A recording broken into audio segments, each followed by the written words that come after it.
North Shore Boardriders came into existence in 1969, organically grown from a group of dedicated surfers wanting to spend time with each other and go surfing.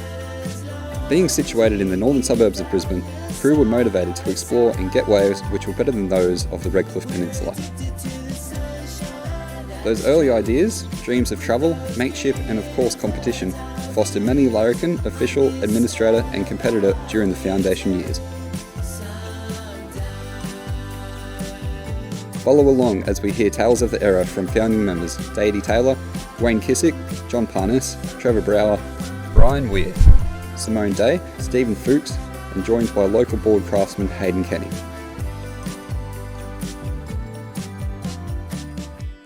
That was it. There wasn't many locals there. There was no local schools as such. There was a small primary school.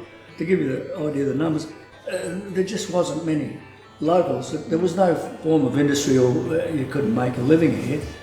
When I grew up here, this is a country town. And when I went to school, there wouldn't even be a handful of surfers that surfed.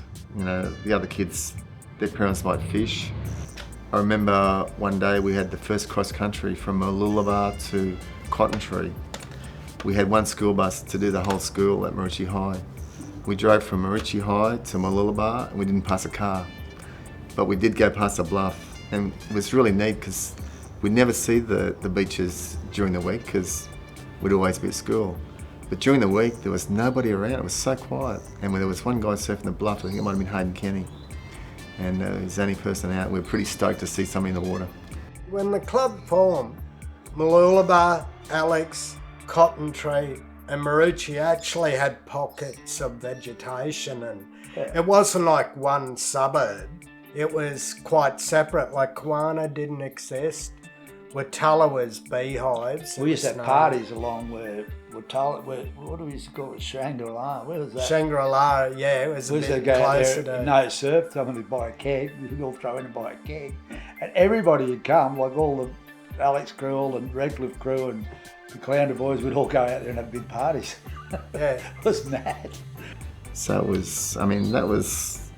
not that long ago, so the place has changed so quickly.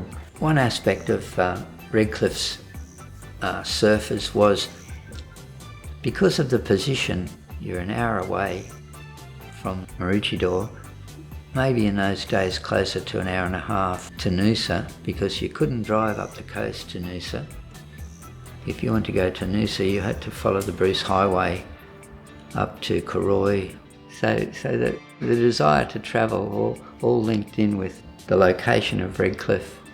Nothing was too much trouble to find a good surf.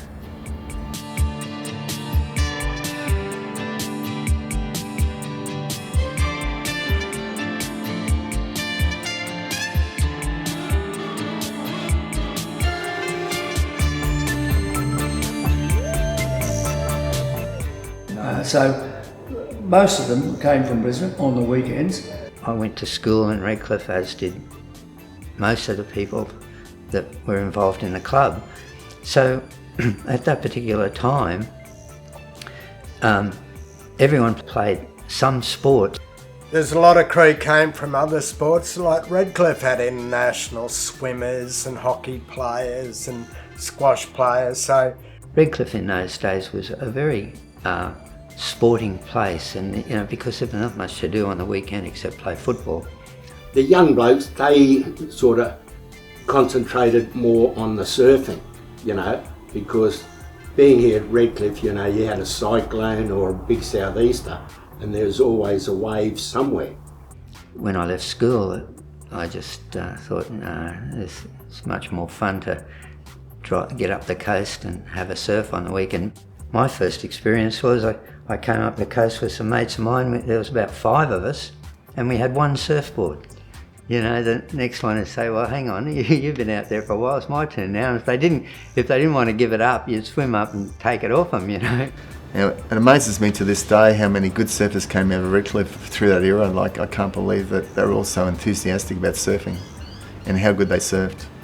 The number of people in Redcliffe that turned into be really classy surfers was really high. So they obviously did a lot of road trips from you know, to up here and the Gold Coast and further south. And I heard later on that's what they did, a lot of travelling, and they were so keen. They'd try and surf anything. They had a beach called Sutton's Beach, and they'd go out there when it was blowing a gale, jellyfish and blue bottles and whatever else, and they were so keen during the week, of course. And sometimes, God, there'd be 30 or 40 young blokes down there, you know. then when Friday night, they'd sort of all go to Eric's shop and talk about where they're going, and made arrangements to all sort of head the same way. But as far as getting up the coast, well, that was a little bit of a harder situation because there's only a few of us that had a vehicle that could get there. Yeah, must have been very exciting for those guys. Yeah, they were so keen. But that's what Redcliffe was like, you know, we're all dedicated surfers with no waves.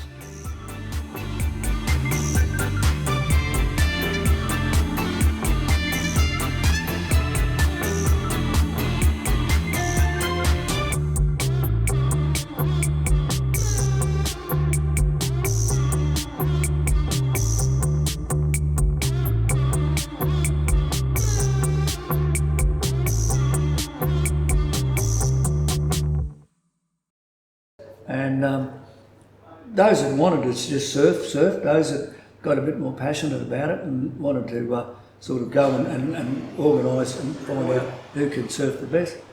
Board riding clubs started to materialise, and that's usually from a group who want to organise a group so they can have a competition. I think that was the basis behind how the people got interested, and then word got out that they were thinking about forming a club.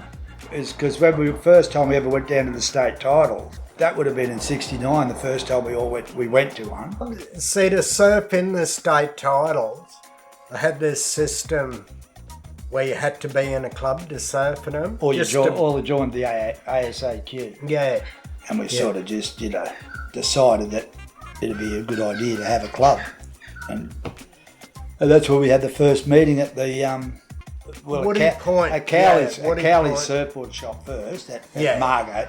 That was the initial one, and then we decided, well, okay, this is a good idea. So the crew that were at that meeting, which was me, Lenny Gilliland, Eric, Ken, probably my brother Peter, Rossi Head. You know, those particular guys were behind the formation of the club to actually determine how good they really were. There's a few of us and just said, all right, it's a good idea, so we'll call a meeting and just pass the word around to the crew in Redcliffe and see who's interested in being in a club.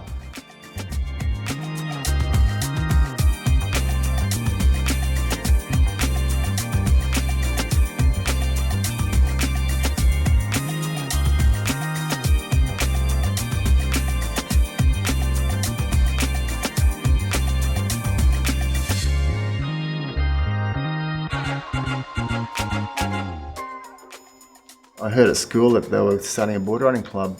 You know, the word got out that there was this meeting on at the CWA hall, which just happened to be down the end of the street where I lived. Yeah, it was amazing how many people were. It was chock-a-block that. Yeah, that hall was full. Squeezed another sardine in. There's some pretty heated arguments about different stuff. It was pretty funny. There was a lot of back and forth going on what to call it, you know, and we used to surf the North Shore occasionally when, you know, it was a hell of a drive to get down there, you know, in front of Old Woman Island. We used to have a few comps there. So, you know, we just thought, well, you got your North Shore, as in Hawaii, you know, so we come up with that and we got away with it. The general discussion was really heated and lively, but they covered everything, like Treasury put this there, but then when it opened up, they were real lively, and half the time you'd think crew were going to come to blows. And they'd walk out and the two antagonists, one would walk up and just say, I never even thought of it like that, you know, and just shake hands. And the actual name from the club stemmed from the fact that the people that stayed over up the coast, we'd sleep in the combi over at the north shore of the Maroochy River. You know, we'd wake up and we'd surf there. So that a lot of people had affinity with North Shore, and the name come up at the meetings. So that's where North Shore come from. The blues for the sea and the maroons for Queensland. The Compass Rose is about being on the north coast. So it's the Compass Rose of John Oxley's first map of Moreton Bay and southeast Queensland. So the Compass Rose points split north. in half for the north side. Yeah. You know, it wasn't just, oh, we'll do this or that. It was a bit of thought, and all the older crew were really good at management and ideas. So it really had a good format, and that's all the administrators that... So I asked Dad if I could join the club, and he said, yeah, sure, yeah. So I me pushy down there and put my name down, and that was pretty cool because I didn't know who was who from anything. And then they ran the first contest, which was pretty exciting. I guess it will last, but I don't know how. If I sit on my hands, will the world still go round? I'm stuck to my habits, I know I'm not alone. I'm not doing much, but it's happening. I lie on my back and let it all soak in. If I didn't have it, would I know where I belong? If you love her in that way, you listen to what your mother said. Give a little bit if you're gonna take. We're addicted to the sunshine, alright. Find it hard to get outside. And as long as we keep darkness out our side, we're addicted to the sunshine, that's true. With those green and fertile views, undisturbed by what we do sometimes.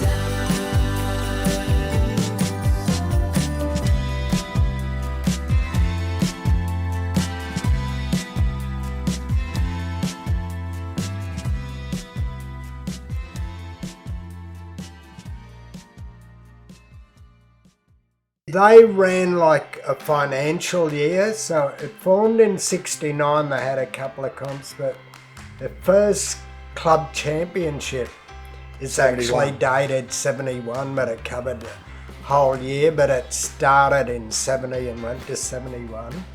The club grew and then dipped and then grew and then dipped and it even dipped to one stage. There was one period there where all the contest gear had been left at Jodie's parents' place, like Memorial Avenue where he lived was the hangout. That's where we all hung after school, before school.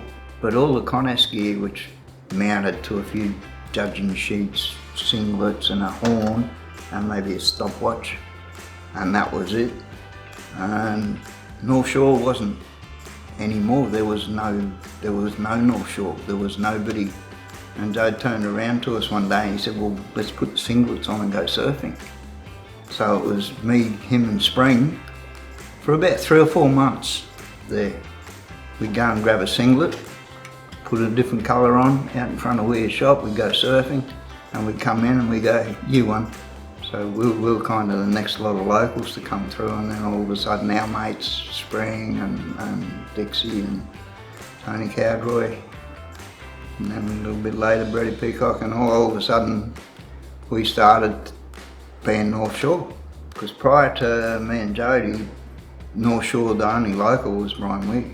Through the late 70s, the early 80s, a lot more localised people came more to the club than the Redcliffe guys. So yeah, that was definitely a change of the guard.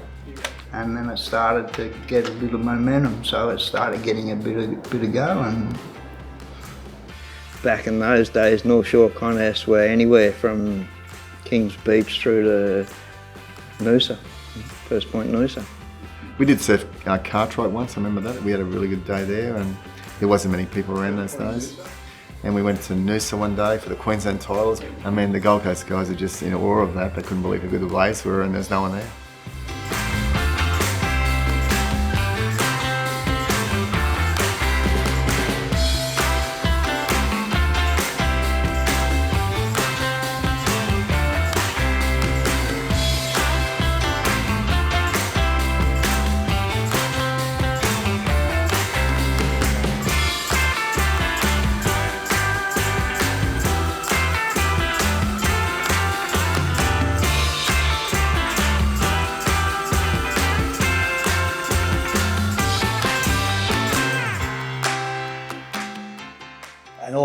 most of the contests were held there, usually along what we used to call the pipeline.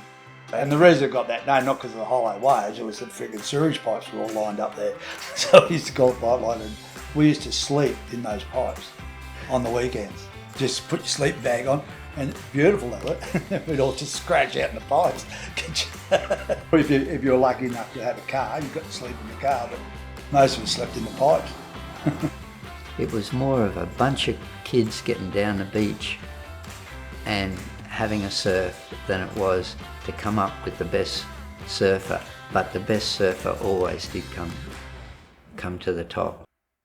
Just hang out on the beach and sort of sit in the sand and have conversations and surf your heat, and quite a few girls that were with us and surfing in the North Shore thing. So it wasn't like we surfed against the boys or anything like that. We had our own heats, and maybe it was 2 heats and a final, maybe it was just a final, but there was enough of us there to sort of make it fun and hang out for the day. But yeah, there was a whole squad of us back then. That was pretty fun. And I know amongst the guys it was pretty competitive because, you know, some of the best surfers in Queensland were from North Shore. And so the level was there so that everyone just under them knew where they were, what they had to do to sort of get to that point. When we were boys, it was going into competition, and there were surfers that were going, "You wankers, why do you have to prove yourself? Why do you have to, you know, like surfing's just, it's body, it's soul, it's..." There was a certain board manufacturer up the coast who will remain nameless, said North Shore don't last for a month.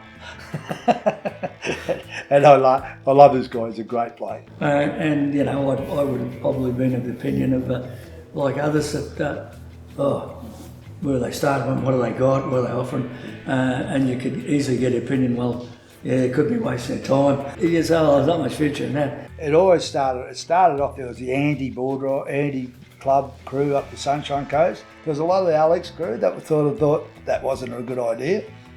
They thought it was a bit of a pose and a bit of a scene, you know, a bit of an ego thing.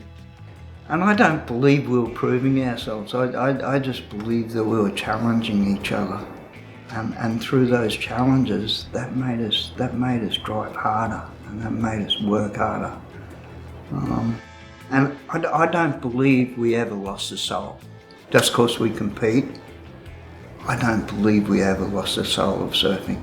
I found through competitions you actually improved your surfing a lot because you wouldn't fall off, and and my father always said, you know, try and do manoeuvres without falling off and make it to the beach. But my dad told me, and kick out as though you finished the wave properly, and I think there's something to be said for that too. The competition I didn't see as taking away from me at all. It gave me opportunities because I met friends and you could network, and I could go to California and have friends to not just compete with, but go and explore California. So it opened up worlds for me rather than narrowed it down to competition. Yeah, so there was definitely crew that thought it wasn't a good idea to have contests and clubs and stuff. But yeah, there was a lot of people anti that, but they're pretty good about it. I mean, they just didn't want a contest to roll up on their beach and take over for the day. They detested that. I think the worst was, when Barry Bluff, we had a contest going, and he'd come along with his wire cutters and cut the speaker wires, I think.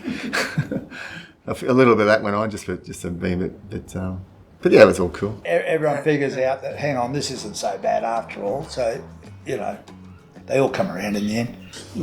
When you look at it today, which is very easy to do, look back and say, well, yeah, and that was as plain as the nose in your face. But it wasn't when you're back behind the fence, you couldn't see what was happening the next day.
When you're talking about the early formation of North Shore, you needed judges. You needed somebody to judge, to say who was better. You surfed, you had to judge. That was the rule. You surfed, you had to judge. You really had no choice, and I think it's wonderful that kids have to come through and learn to tally a sheet and judge and that. Yeah, 'cause that's good. It's part of, the whole See, those system. days, everybody you had to do it. Yeah, everybody had to help or it didn't work. No one told you what to write down on your sheet like they do now. You judged on on what you thought. Your perception of what was a good way. And it usually, always worked out pretty well, pretty close. It did, yeah. Yeah. So. North Shore, really, the whole time I was involved, full on. There's a lot of focus on good judges. Johnny Parniss was a pretty good judge too, wasn't he? Johnny, best judge 2 years running in Queensland. It's all based on how you see something. It's the same as, say, gymnastics or any of these skating, anything like that, where somebody will pick up on a particular technical thing, whereas another person will go for the style. We had a few judges represented Queensland. Yeah, number of crew. Yeah. I was very lucky, I guess, in a sense. I used to go away in the juniors and surf for the Australian titles in the juniors.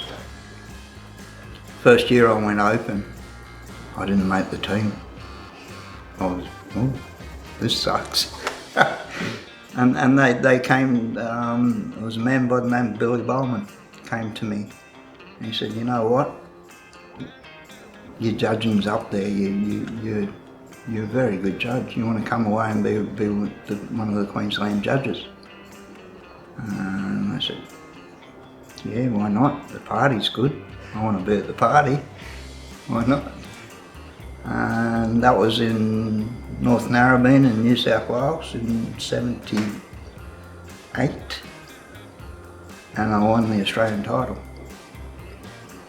as the best judge at the contest. I really got off on what I learned through North Shore. I really got off on the competitiveness, the pushing of each other, and that's what it does. Is it just pushes you by fighting in amongst your mates. I mean, fighting to win a heat. It just pushes you to go harder, pushes you to go further. Everyone wanted to win, so you just want to be on the right board. I mean, because surfing was changing so much, board design. Funny in those days, you get a new board and it wouldn't be as good as the last one, so they make you another one and it'd be pretty crappy too, but usually the third one, they probably get it right. I love rounded pintails or rounded square tails, were my favourites. I had this board once and I won the City of Brisbane contest on it in orange and yellow. I remember it, Eric made it. And I just loved it. It was a beautiful board. Anyway, I made it the next week or the week after. He made me a new one. And I was up surfing Noosa and I freaking hated it. It was catching rails and anyway, there's Buddy McCoy, remember Buddy? He was a club member. He'd bought that board and I was paddling past him and going, oh buddy, how you going? He said, you like this board? He showed him the board and he went, oh yeah, that's nice. I said, I'll swap you. He went, all right, so I swapped him back. Well, Eric wasn't impressed. So I swapped him back because Noosa was pumping and I was having a real hard time on this thing. So I swapped him, gave him this brand new board from the old one. Everything was changing, the fin size, the fin position, the type of rail, so there were so many variables, but I think I learned from a fairly young age what I liked the feel of, and I knew straight away whether I liked it or I didn't like it. Boards changed in front of your eyes even while you're on the beach. Wayne was working for Eric and he was, at the same time, he was testing prototype surfboards. They changed every week. Yeah. He'd go, ride this one, and I'd ride it, and he'd go, well, how's that? And I'd say, well, we could do this and that. See, they were turn down tails, and tail left. Yeah.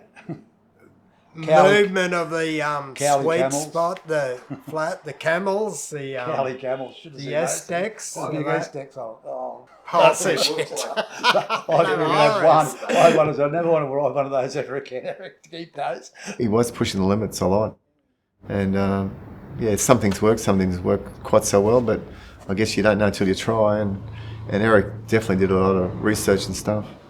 Riding Eric's boards at that, higher level at the Queensland titles against the Gold Coast guys, Eric's boards would keep up with the Gold Coast shapers. So that was quite an amazing thing. And Eric was doing chine rails, concave noses, and a lot of stuff that no one else had even tried. The best board you had, the better board you had, the better you served.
There was always rivalry between the North Coast and the Gold Coast. The Gold Coast,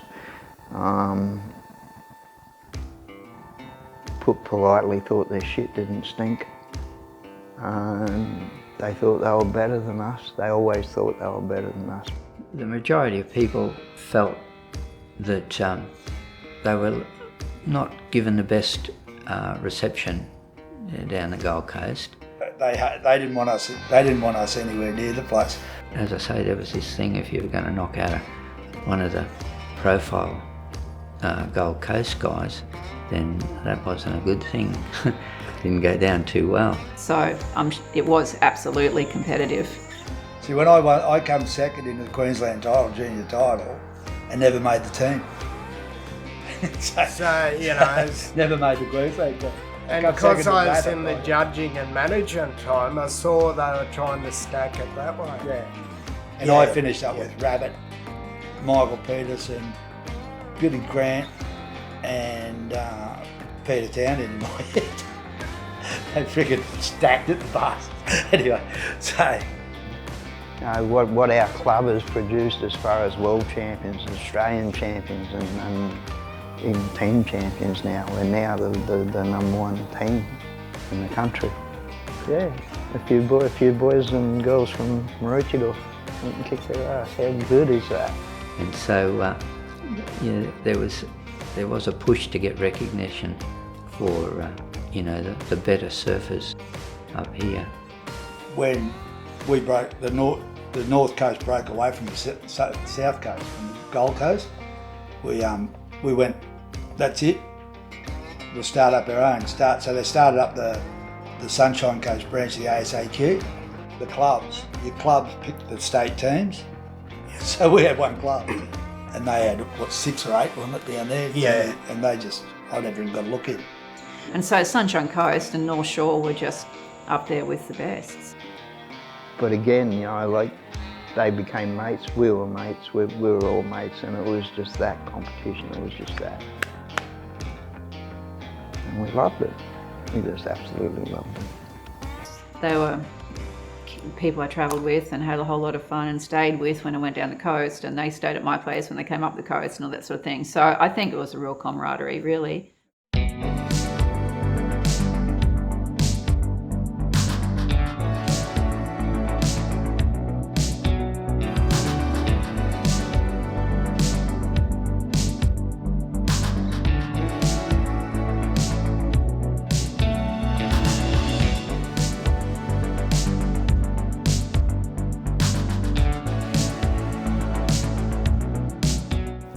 Well, see, Eric was most likely the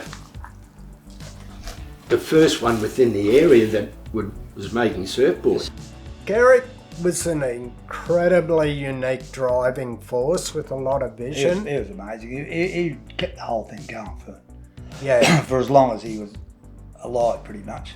Because I was a ceramic tiler as a boy. My dad had a tile shop here. And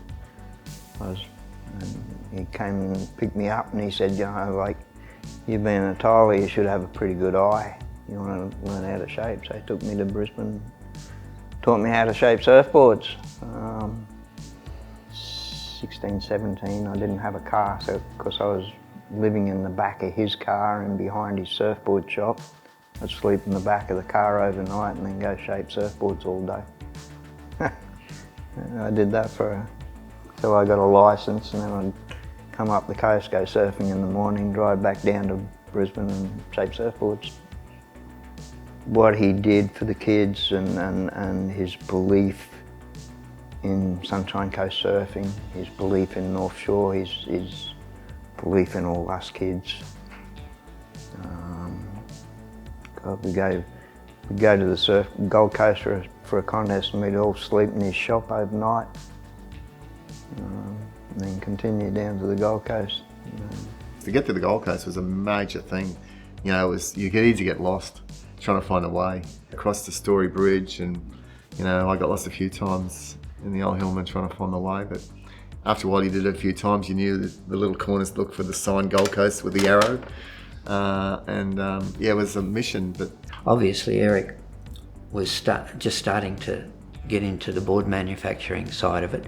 At the end of the day, that's the way all sports started. There was always you know, competitiveness, and there's always somebody wanting to sell something that the people playing those sports would buy. I met Ken later on. I was lucky enough to get sponsored by Eric and Ken through Cowley Surfboards, and my surfboard that Dad made eventually fell apart from old age and me surfing that much. So I think Eric felt sorry for me and said, look, even if I make your board. So I said, oh, that's great, yeah, I'd love that. So he did, and his boards are great, and I rode them for quite some time. The rest of us were going to work Monday to Friday, and Wayne and Eric were up surfing Noosa with half a dozen guys at National and going around to Tea Tree and these places. So, you know, that was a definite influence on the guys that could do that, you know. I worked for Cowley and I was getting a new board every week. So we figured it out once. We sat down years later and before he died and worked out how many boards. I had 86 boards, I think. They were really supportive, and they were just stoked that we were surfing and getting out to comps and presenting their product and that sort of thing. So yeah, they were awesome. Very supportive of the girls. I know Leith got Eric Cowley boards and Lisa Perry got Eric Cowley boards. What they did for the Sunshine Coast surfing and for North Shore is unequalled, absolutely unequalled. Yeah, it was pretty amazing, and to this day I don't think there's ever been another thing that happened like that in Brisbane or Redcliffe or any of those surrounding areas, anything like that. It was amazing. Honestly, when we kicked this off, there was never any thought that it would be like it is, you know. Yeah. Firstly, surfing is the hardest sport that there is to learn the basics, because your platform's changing. No other sport has a platform that is continuously changing and never the same. It's always changing, it's always different. And that's probably, for me, that's the biggest creator, that's the biggest thing that gets inside of you that you need to defeat. Is because your challenge is never the same. Every time you paddle back out into the lineup, you've got a whole new challenge in front of you.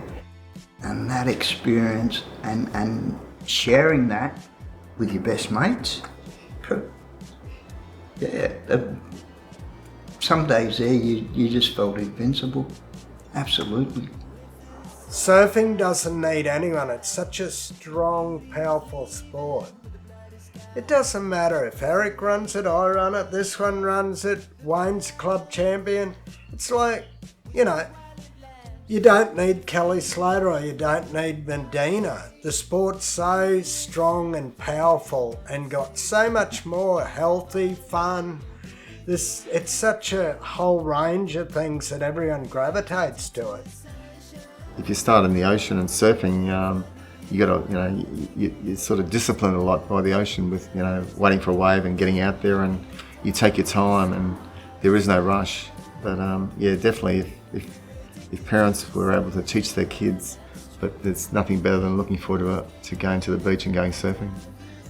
Maybe it's just that it is such an individual expression, and you don't need a team or anyone else to play it. It's just you and paddling out. When you hit a really good tennis hit, it feels good to hit it. That's why you go back, because that feels good. When surfing, it's elevated so much. When you get a really good wave, it's so much better than simply a tennis hit, you know. It just feels so amazing. And so it's always a chance that the next wave is going to offer something better or different or the same if the last one was perfect. The comment Sean Thompson just made was surfers, you know, doesn't matter what sport you're in, when your sport's over, you finish, you don't do the sport anymore. Surfing, you just go back out and catch another wave. You know, we're different, and it doesn't matter which way you look at it, we're different. The privileges that I got out of North Shore, the educations that I got out of North Shore, the lessons, the beliefs, they carry me through a lifetime. And that is what divides this sport to any other sport. Because this sport has soul, breeds soul, and it gives you soul. Yeah. I'm now an old man that's just going, how good was that? And I'll tell you what, it was pretty fucking good. Like one of the guys I surf with, my dad said to him, how come you're surfing all the time? Why, you know, haven't you got any ambition? And Peter turned and said to him, yeah, he said, I want to be a good surfer. We're addicted to the sunshine.